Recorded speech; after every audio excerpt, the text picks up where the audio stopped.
이제 날씨가 참 제법 선선해졌습니다.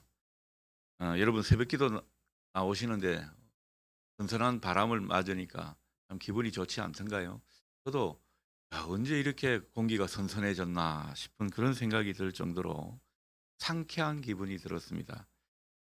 이 선선한 바람과 함께 우리 교회에 성령의 바람이 새롭게 일어날 수 있기를 우리 모두 소원하면 좋겠습니다.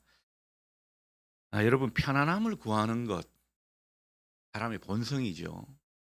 근데 오늘 본문에 나오는 바울 사도 이분은 참 특별한 분입니다. 편안함을 포기하면서 그렇게 살아간 분이 바로 바울인데 너무 심하다 싶을 정도로 자기의 편안함 그리고 자기만을 위한 삶, 또 영광을 누리는 그런 삶을 거절했던 분입니다. 이제는 좀 쉬어도 될 법한데 이제는 좀 삶의 여유도 누려도 될 법한 그런 상황인데 그는 어느 한 군데에도 안주하지 않았습니다. 그래서 우리가 이 바울 사도를 특별히 존경하는 것 아닌가 싶습니다. 바울이 왜 그런 삶을 살았던가? 오늘 성경에서 그것을 느낄 수가 있는데 이 자기 안에 있던 복음에 대한 열정이 자기를 가만두지 않았기 때문에 그런 모습을 보였던 것입니다. 24절 보십시오. 나는 이제 너희를 위하여 받는 괴로움을 기뻐하고 그리스도의 남은 고난을 그의 몸된 교회를 위하여 내 육체에 채우노라. 그렇게 말씀하고 있습니다.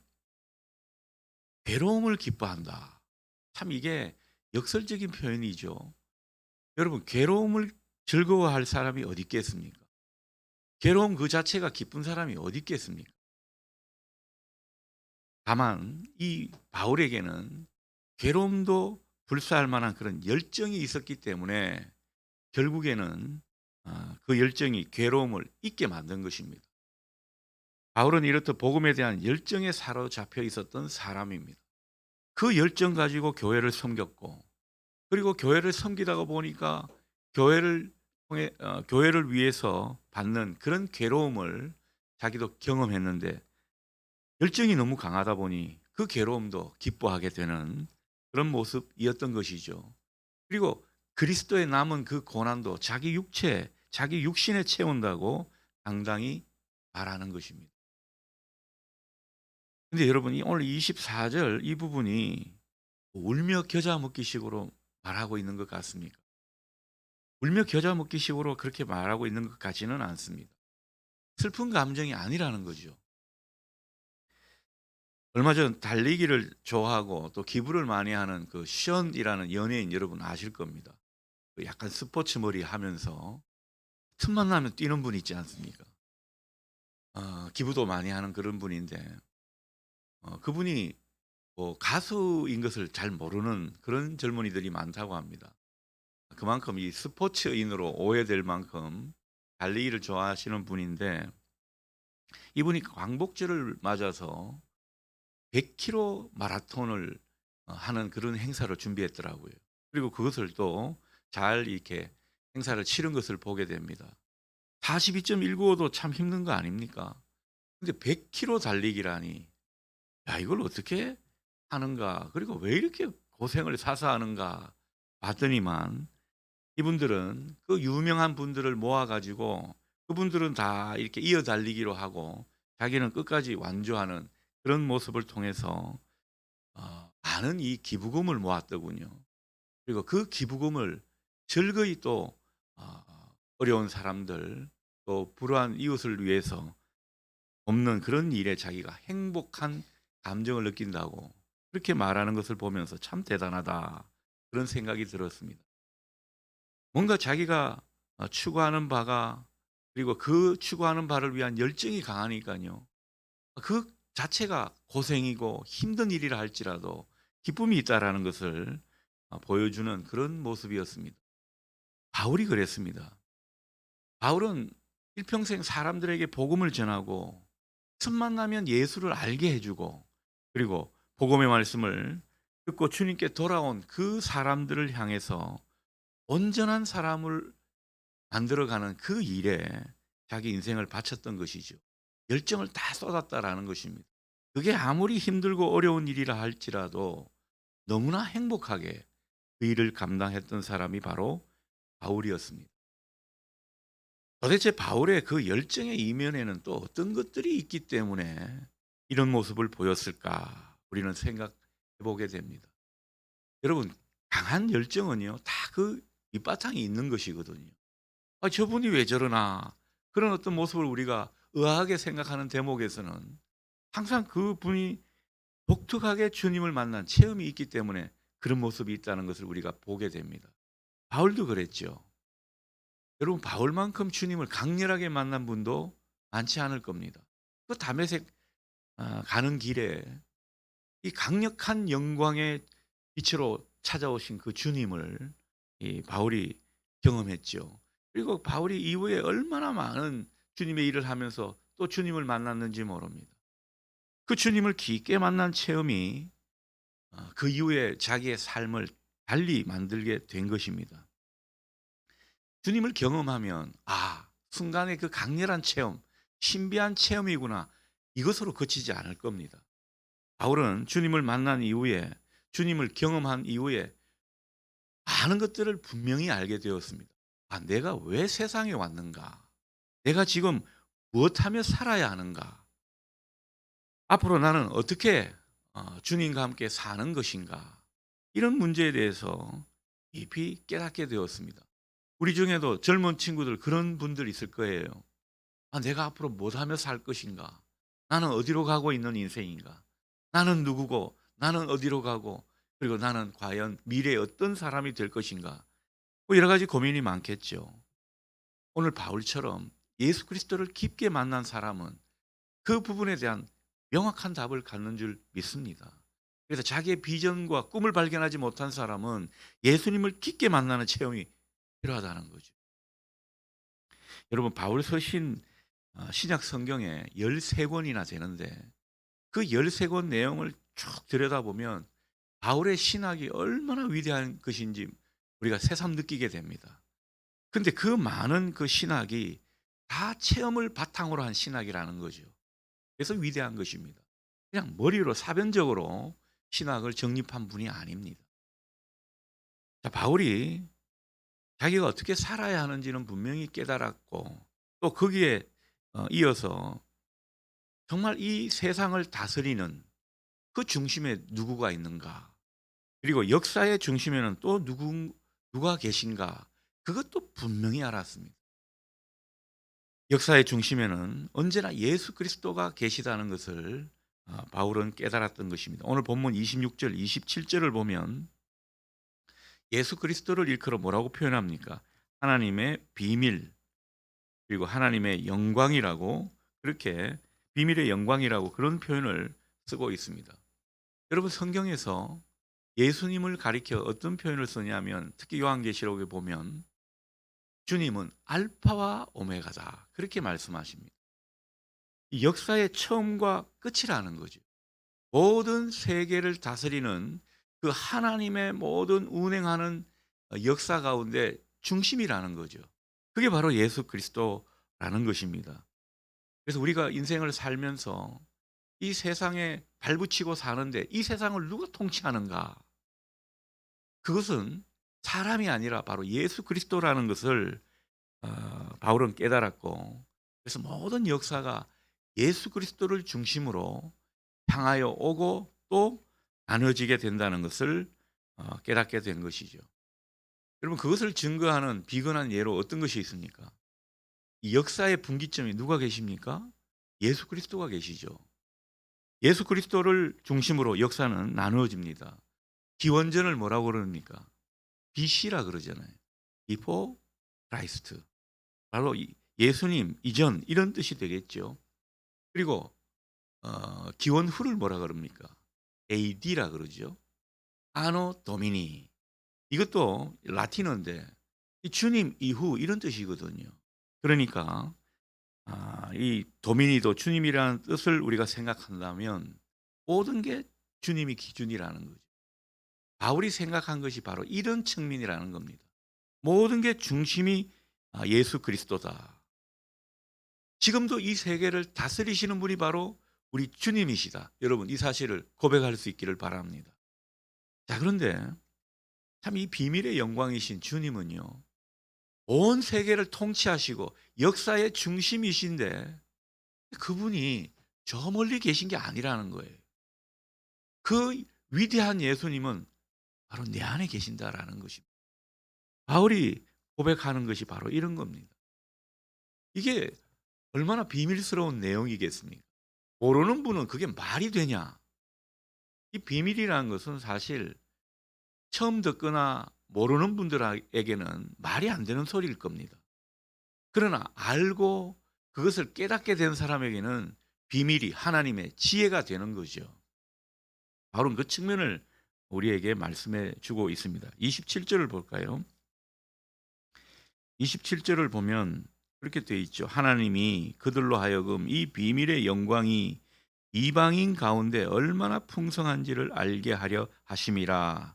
이 비밀은 너희 안에 계신 그리스도시니 곧 영광의 소망이니라. 우리 안에 계신 분이 비밀의 영광이신데 그분이 그리스도시고 이분은 영광의 소망이시다. 얼마나 우리에게 소망을 주시는 분이신지 모른다라는 거죠. 뭐가 소망입니까? 우리 안에 계실 뿐만 아니라 우리 삶을 인도하신다는 거죠. 왜 우리 안에 계십니까? 우리와 함께 사시려고, 우리를 인도하시려고, 우리와 교제하고 우리 삶을 이끌어 주시는 그 주님이 바로 비밀의 영광이신 예수 그리스도라고 바울은 우리에게 알려주고 있는 것입니다. 우리 안에 계신 이 영광의 주님이야말로 우리 삶을 풍성하게 만들어주는 주님이시라는 것을 우리는 깨닫게 되는 것입니다. 우리가 인생을 한 번의 인생을 사는데 이 땅에 살 때에 온전한 인생으로 살아야 되지 않겠습니까?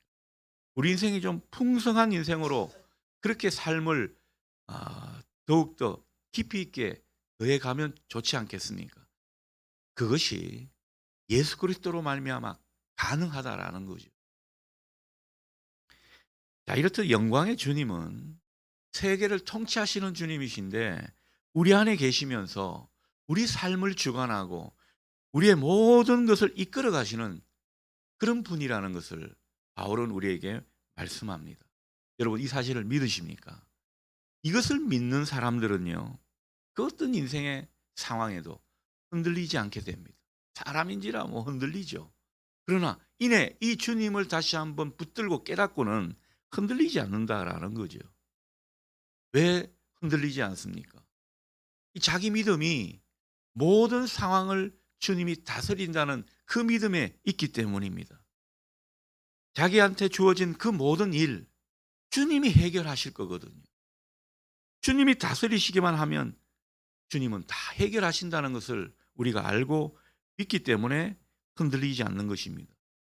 그리고 그분은 지금 내가 뭐 이런저런 실패와 좌절을 겪는다 하더라도 나를 완전한 인생의 길로 인도하시는 분이라고 우리가 생각하고 믿기 때문에 우리는 흔들리지 않는 것입니다. 그래서 이 사실을 굳건히 믿는 사람은 흔들리지 않을 뿐만 아니라 자기 사명에 눈을 뜹니다. 아, 그분이 비밀의 영광이신 그 주님이 내 인생을 이렇게 이끌어 간다면 나는 내 인생을 그분께 완전히 맡겨야겠구나. 이런 생각이 드는 거죠. 그래서 내가 그분께 완전히 내 인생을 맡기면서 그분의 부르심을 받아서 살아가는 삶이 뭡니까? 소명의 삶이죠. 그래서 모든 믿는 자들은 소명으로 나아가게 되는 겁니다. 그 가운데 사명의 눈을 뜨게 되는 것입니다. 여러분, 사명의 눈을 뜨고 소명으로 확신에 찬 사람은 그 인생을 보다 즐겁게 살아갈 줄 믿습니다. 주님이 누구보다도 붙드신다는 것을 알기 때문입니다. 우리가 힘든 일을 만나서 때로는 실패를 하고 좌절할 때 보면 그래서 삶의 여러 가지 모습이 비틀거리는 그런 모습을 보게 되면 여러분, 뭐가 문제입니까? 그 상황이 너무 엄중하고 무거워서 문제입니까? 아니요, 그게 문제가 아니더군요. 우리 삶의 비밀의 영광이신 주님을 놓치고 있더라는 거예요. 그 주님을 붙들고 있지 못하더라는 것입니다. 그 주님께 꼭 붙어 있으면 되는데 붙어 있지를 않더라는 거죠. 여러분, 비밀의 영광이신 주님, 그분을 새롭게 붙잡는 이번 특별 새벽 예배 기간 될 수 있기를 주님의 이름으로 축복합니다. 자, 그런데 오늘 바울이 말하고 싶은 것은 28절에 잘 나와 있습니다. 자기는 이 비밀의 영광이신 주님, 그 주님을 누구보다도 잘 알고 경험한 사람이라는 거죠. 내가 주님을 만나서 체험했고 그 주님을 더욱더 연구하고 그 주님을 새롭게 깨달은 사람으로서 이 주님을 전하고 있다는 것을 지금 당당히 고백하고 있습니다. 모든 사람을 권면하고 지혜를 다하여 가르쳐서 결국은 그 사람들을 그리스도 안에서 좀 온전한 사람으로 서도록 돕고 있다는 것입니다. 바울은 자기의 그 이 사명을, 이 위대한 사역을 지금 자신 있게 말하고 있는 것입니다. 그렇게 주님을 배우게 하고 가르치는 그 일을 통해서 자기도 주님을 힘써 배운다는 거죠. 제가 이 가르치는 사역으로 살아가는 사람으로 이 경험해 보니까 그렇더군요. 저는 목회 일을 하면서 주님을 이 어찌 되었든 간에 가르치는 자로 돼 있다 보니까 참 주님을 많이 깨닫게 됩니다. 여러분, 여러분도 마찬가지입니다. 내가 가르치는 자로 주님을 다른 사람에게 전하고, 그리고 내가 만난 주님을 다른 사람에게 나누어 주는 이 일을 통해서 여러분 더욱더 주님의 그 신비에 그 눈을 뜨게 될 줄 믿습니다. 주님을 더 알아간다는 거죠. 여러분, 그 학생들 중에 이 공부 잘하는 아이들 보면 학습법 중에 이런 그런 게 있더라고요. 자기가 인제 어느 정도 공부를 했고, 그리고 그 지식을 완전하게 하기 위해서 어떤 방법을 취하느냐. 친구한테 동의도 안 구하고 계속 가르치는 겁니다. 자기가 배웠던 걸 막 가르치는 거예요, 선생님처럼. 가르치면서 배운다라는 거죠.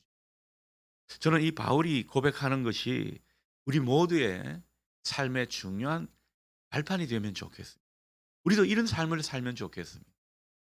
내가 그냥 주님을 알고 경험하고 배우고 익힌 이 주님, 그 비밀의 영광이신 주님, 내가 알게 된 그 천국의 비밀, 하나님 나라의 그 비밀스러운 하나님의 계획을 우리만 알고 누리는 것이 아니라 다른 사람과도 나눌 수 있는 그런 우리가 되면 좋겠다라는 거예요. 그렇습니다. 교회는 성도를 가르치고 또 배우게 하고 양육하고 그리고 복음을 전하고 나누면서 주님 안에서 온전한 성도로 세워가는 그 일을 교회가 제대로 수행하는 그것이 하나님을 정말 기쁘게 하는 일이라고 믿습니다. 우리가 여러 가지 교회 와서 하는 일이 많지만은 그러나 가장 중요한 것은 예수를 알고 배우는 것입니다. 그리고 내가 그 예수를 세상 가운데 새롭게 체험하고 다른 사람에게도 그 예수를 전하는 것, 이것보다 위대한 일이 어디 있겠습니까? 자, 그런데 이렇게 온전하게 세우고 그 가운데 우리도 온전한 자로 서 가는 것은 우리 힘만으로 되는 것이 아닙니다.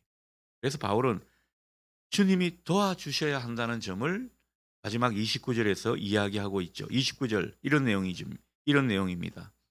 이를 위하여 나도 내 속에서 능력으로 역사하시는 이의 역사를 따라 힘을 다하여 수고하노라. 바울은 지금 자기 속에서 역사하시는 성령님, 주님의 영이신 성령님이 있기 때문에 온전한 사람이 되려는 그 목표를 잃지 않는다고, 나도 온전하게 되고 다른 사람도 온전하게 되는 그 길을 자기는 잃지 않겠다고 이런 말을 하고 있는 것입니다.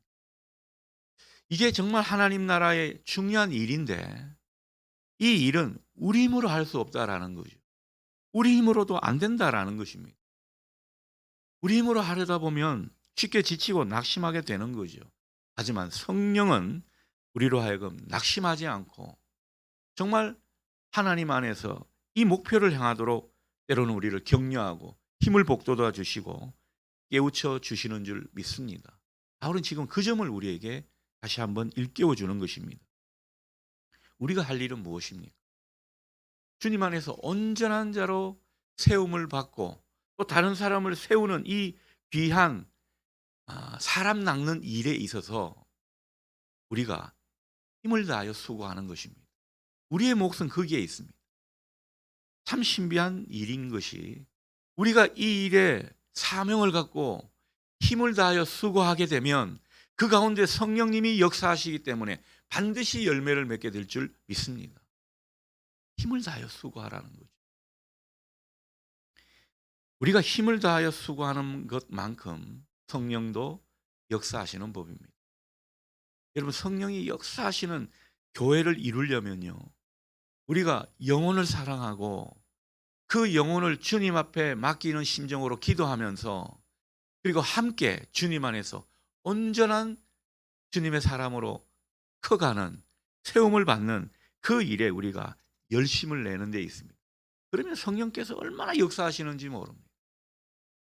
우리는 교회의 본질에 충실한 그런 모습도 있지만은 이 본질에서 떠나 있는 그런 모습으로 신앙할 때가 때로는 많이 있다고 봅니다. 여러분, 우리가 사람을 세우는 일 얼마나 귀한 일인지 모릅니다. 그래서 교회 학교 선생님들 참 중요한 일을 합니다. 사람을 세우고 사람을 더욱더 주님 안에서 장성한 분량으로 양육해 가는 이 일에 우리 모두 관심을 가지고 또 그 일을 함께 감당하면 좋겠습니다. 진리의 말씀을 가르치고 세상을 아름답게 만들고 또 함께 하나님 나라의 그 일들을 이루어가는 그 일에 우리가 힘과 정성을 다한다면 여러분, 분명히 성령의 역사를 보게 될 줄 믿습니다. 그 성령의 역사로 말미암아 사역의 열매, 믿음의 열매도 함께 보게 될 것입니다. 어떤 분들은 예수 믿는 사람들을 예수쟁이 이렇게 폄하하는 경우가 많죠. 여러분, 살아가시면서 예수제이, 예수쟁이 이런 표현 얼마나 들어보셨어요? 그 표현을 들어보지 못한 것도 때로는 문제가 있다고 볼 수 있겠습니다. 야, 저 사람 정말 예수쟁이 참 별나다. 여러분, 때로는 이게 비아냥거리는 것 같고 폄하하는 말 같지만 꼭 나쁘게 볼 일은 아닌 것 같아요. 여러분, 예수쟁이라는 게 뭡니까? 장이 그러면은 전문가 아닙니까? 장인이라는 그런 의미가 그 속에 있는 것이거든요. 우리는 이 예수쟁이가 되면 좋겠어요. 진정한 의미의 예수님을 더욱더 제대로 아는, 그분을 더욱 알아가고 그분을 더욱 깊이 따르는 가운데 진정한 예수쟁이가 되는 것, 여러분, 우리 교회가 지향해야 할 모습 아닐까요? 우리 한 사람 한 사람이 어설픈 예수 그리스도, 예수를 믿는 사람으로 남기보다는 예수를 제대로 알아가고 경험하고, 그래서 다른 사람에게 당당하게 그 예수를 소개할 수 있는 이런 예수쟁이로 살아가는 것, 주님이 우리에게 바라시는 모습일 겁니다. 내가 진정한 예수쟁이가 되려고 한다면 주님은 그 일에 함께 하실 줄 믿습니다. 그래서 내 안에서 예수의 향기가 풍기도록 해 주신다라는 거죠. 뭔가 예수님 닮은 구석이 우리 가운데 나타나도록 우리를 이끌어 가실 줄 믿습니다. 그래서 우리가 무엇을 지향하느냐가 중요하다 생각이 듭니다. 여러분, 좋은 의미로 예수 장의를 지향하십시오. 모두가 예수쟁이가 되십시다. 그 가운데 예수를 제대로 소개하는 우리가 되면 좋겠습니다. 우리는 다 그리스도의 편지입니다. 주님이 보내시는 대사관에 일하는 그 대사 아시죠? 사신입니다. 우리는 진정한 예수쟁이로 교회에서 훈련받고 또 세상에 나가서는 진짜 제대로 된 예수쟁이의 모습을 보여주는 것, 앞으로 우리 교회가 지향해야 할 모습이 아닐까 생각하게 되는 것입니다. 우리가 참된 예수쟁이가 되는 비결은 다른 데 있지 않습니다. 여러분, 주님을 닮아가는 것, 그리고 주님의 향기가 우리 속에서 우리도 모르게 배이게 되는 것, 이게 어떻게 가능한 일입니까? 내가 예수를 더욱 알아간다고요? 그 예수를 더욱 체험해 간다고요? 어떻게 그런 일을 우리가 할 수 있는 것입니까? 우리의 의지도 중요하지만은 우리의 그 의지 중에서 성령이 우리를 온전히 인도하시는 중요한 비결이 뭔지 아십니까? 그 예수를 날마다 바라보는 거예요. 그 영광의 주님을 내가 바라보고 그분을 흠모하는 거죠. 내가 어떤 인물에 대해서 진짜 흠모하면 여러분 배우라 그러지 않아도 배우게 될 줄 믿습니다. 우리 아이돌 가수들에 대해서 완전 전문가지 않습니까? 흠모하니까 그런 거예요. 예수님에 대해서 더욱더 매력을 느끼고 그리고 그분을 자꾸 보려고 하는 우리가 될 수 있기를 바랍니다. 예수님의 얼굴을 자주 보는 사람, 그 얼굴을 참되게 만나는 사람, 그 얼굴을 닮게 돼 있습니다. 그래서 야곱이 했던 말 기억이 납니다. 에서보고 그런 말 했죠. 형님의 얼굴을 배운즉 하나님의 얼굴을 보는 것 같습니다. 여러분 우리가 이런 소리를 들으면 좋겠습니다. 우리가 예수의 얼굴을 자주 뵙고 그 얼굴을 더욱더 사모하고 그 얼굴을 참되게 만나는 가운데 다른 사람이 우리를 통해서 아니 당신의 얼굴을 보니까 예수의 얼굴이 좀 보이는 것 같습니다. 얼마나 큰 칭찬입니까? 저는 이 소망을 가지고 살고 싶습니다. 여러분도 그 소망을 가지고 함께 살아가실 수 있기를 바랍니다. 언제나 주님의 존재를 떠올리게 하는 참된 예수쟁이가 더욱더 많아지는 우리 교회 될 수 있기를 주님의 이름으로 축원합니다. 아멘. 기도하겠습니다.